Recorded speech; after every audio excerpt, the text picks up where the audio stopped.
In the last 2 weeks since we spoke, the real world has taught me that running down the street asking women to enter a legally binding sex agreement is supposedly disturbing the peace. In the same period of time, the internet has taught me so much more, specifically about The Godfather, which is a flip book that is supposed to have a very compelling story. I wouldn't know because I haven't seen it. I've heard it lasts like 2 hours, and that's a lot of time I could use turning this toothbrush into a shiv. Big Dave has been getting ideas lately. Ideas about my butthole. Those are the worst kind. On to The Godfather. It isn't, as you might have assumed, a story about a man making pizzas. In fact, it has nothing to do with pizza, at least not to anyone without a fuzzy understanding of geography. The main character is Vito Corleone. He is, of course, a criminal. Top criminal, in fact. However, that's not the only thing that defines him. For example, he has some fresh new ideas on equestrianism. Oh, wait. Okay, so he mostly does crime, but he also has a daughter, and she's getting married. Here I just want to say that, from the get-go, this article taught me quite a bit. I had no idea that mobsters all descended from leprechauns and were legally obligated to grant wishes if you found their pot of gold. So at this weird ceremony designed to overshadow the bride at her most important day, there's this guy 1.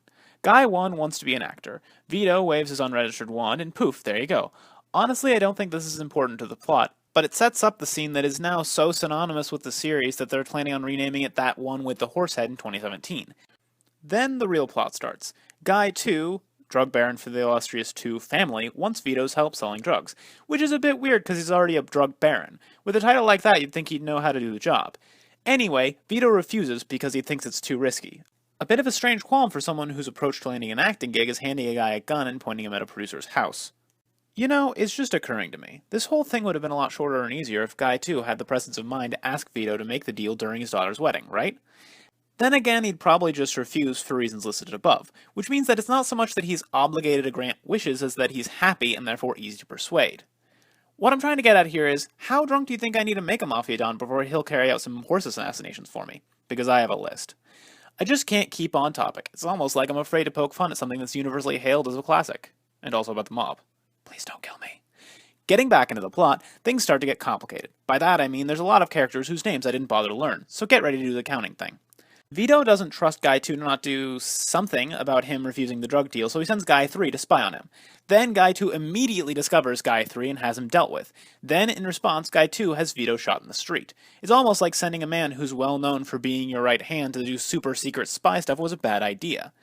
Well then, a lot of people try and pull off a lot of different hits. It gets kind of confusing, but as far as I can tell, no one important dies. I mean, they don't show up in the second half of the summary, so how important can they be?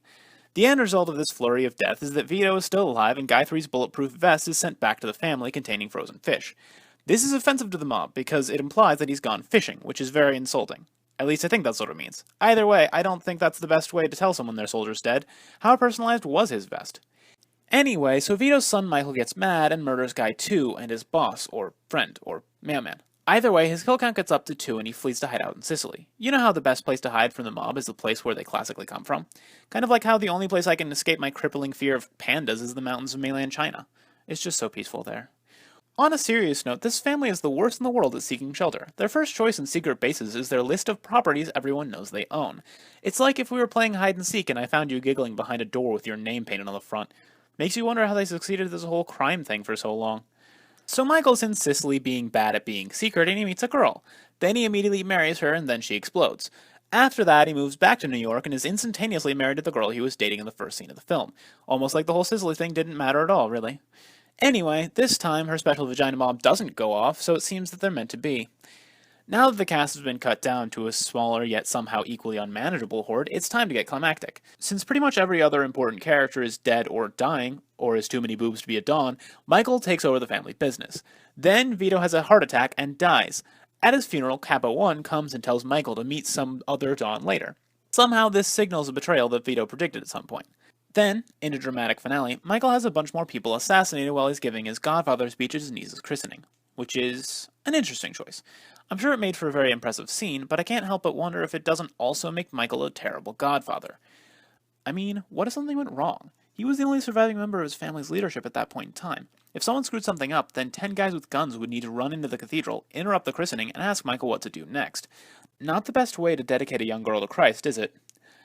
But that's not what happens. Everybody bad gets killed and everything's great, though I doubt that's true since there are 2 more of these.